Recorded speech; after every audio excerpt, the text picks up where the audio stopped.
Hello and welcome to another edition of Toys from the Attic. For today's episode, I thought I'd be taking a look at the Teenage Mutant Ninja Turtles original Bebop. So without further ado, let's take a closer look at this guy.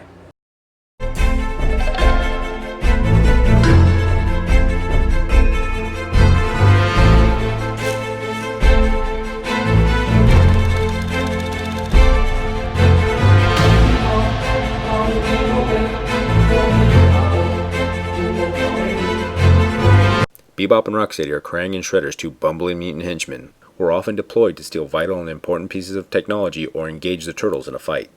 Mutated with that of a mighty warthog, he gained enhanced physical strength, but still retained his below-average human intelligence. However, with the advanced weaponry of the Technodrome at their disposal, they are more than enough for the Turtles to consider him a threat. Alright, so here we have the Teenage Mutant Ninja Turtles Bebop action figure. Not only was this guy one of the first villains I owned, but he's actually one of the first Ninja Turtles I owned. The other one being Michelangelo. So this guy actually has a lot of sentimental value to me as being one of the starts of my collection. It's also a little unknown fact, but the first wave of these guys actually sported soft rubbery heads. I'm not really sure why they implemented this design. I do know that they later converted them over to harder plastic heads. It may have had something to do with the fact that the heads were always popping off. I remember that happened to my Michelangelo figure all the time, and it was a real pain in the butt to get on there. Parents probably complained when their kids kept saying, "Hey, my turtle's head fell off and I lost it, go buy me a new one." Now, as far as show accuracy goes, it's kind of there. You got to keep in mind that this guy was probably in development way before the actual show started to air, so they probably had only the roughest of concept art to work with. But there's enough there to really get the idea. I really like the turtle shells right here on his shoulders, and you can kind of see that there's a little bit of a turtle skull and turtle legs right there.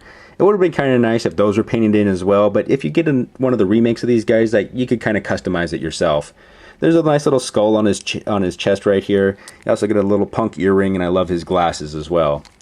I'm not really sure what this design on the back of his jacket is. To me, back when I was a kid, I thought it may have been a fly face, or now that I'm looking at it, it might be one of the masks of the Foot Clan. I'm just not really sure.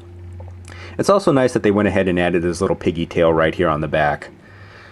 Now you can also see some little tiny stitches right here on his pant legs. I'm not really sure if that's supposed to be just a punk fashion statement, or the fact that maybe his pants ripped during his mutation, so he had to sew them up all together. Now here's another little interesting thing that I didn't know, and I just kind of noticed it for the review of this figure, but you can kind of see a little bit of a knee brace actually in there. I hope it comes across on this dark plastic. It's something that, yeah, I've never really noticed, and it's kind of interesting. It makes me think that he's not all as athletic as you might think. As far as his articulation goes, it's pretty standard for the Ninja Turtles line. His head can move side to side and his arms are able to move up and down, however his shoulder pads do get in the way just a little bit. He has wrist articulation on either arm, and his legs are on these little socket joints. There's just enough movement there to get him in a sitting position, or to wrap his legs around any vehicle you might have. Now I do apologize because I am missing some of his accessories. There's a little dagger that he actually came with that I didn't even know existed until I started this review.